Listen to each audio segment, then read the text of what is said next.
Australian Survivor Australia versus the World has begun, and the second player was eliminated. It's time to figure out why the golden god David lost. David, the tribe has spoken. David came into the season knowing he was the only winner on his tribe, so he said he needed to play even bigger than before.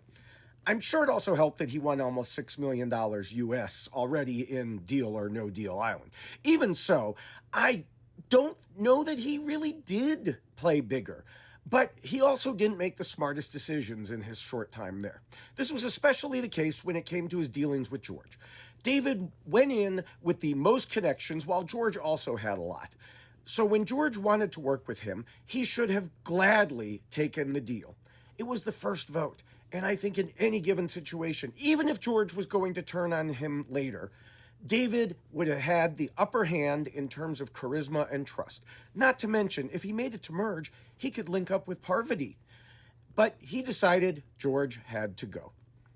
David was right to try to reach out to the few he didn't know, like Kirby.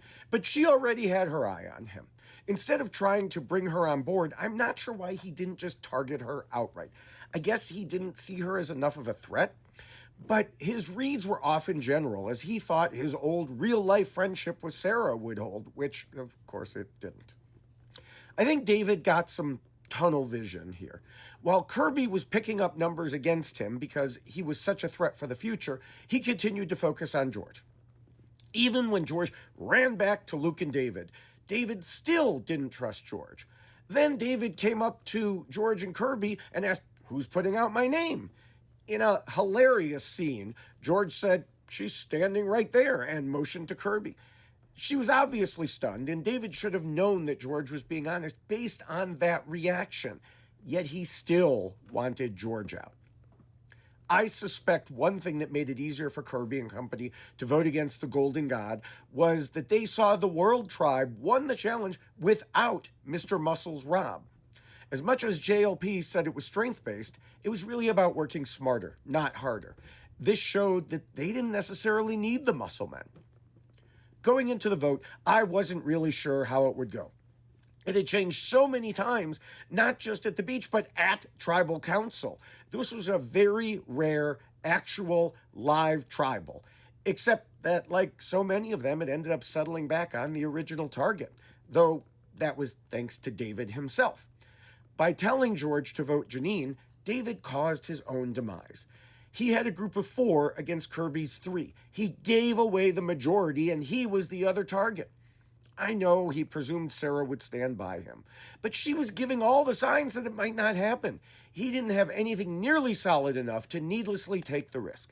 David had someone who was willing to work with him, and instead he turned against him. By throwing away his ally, he threw away his game. And that is why David lost.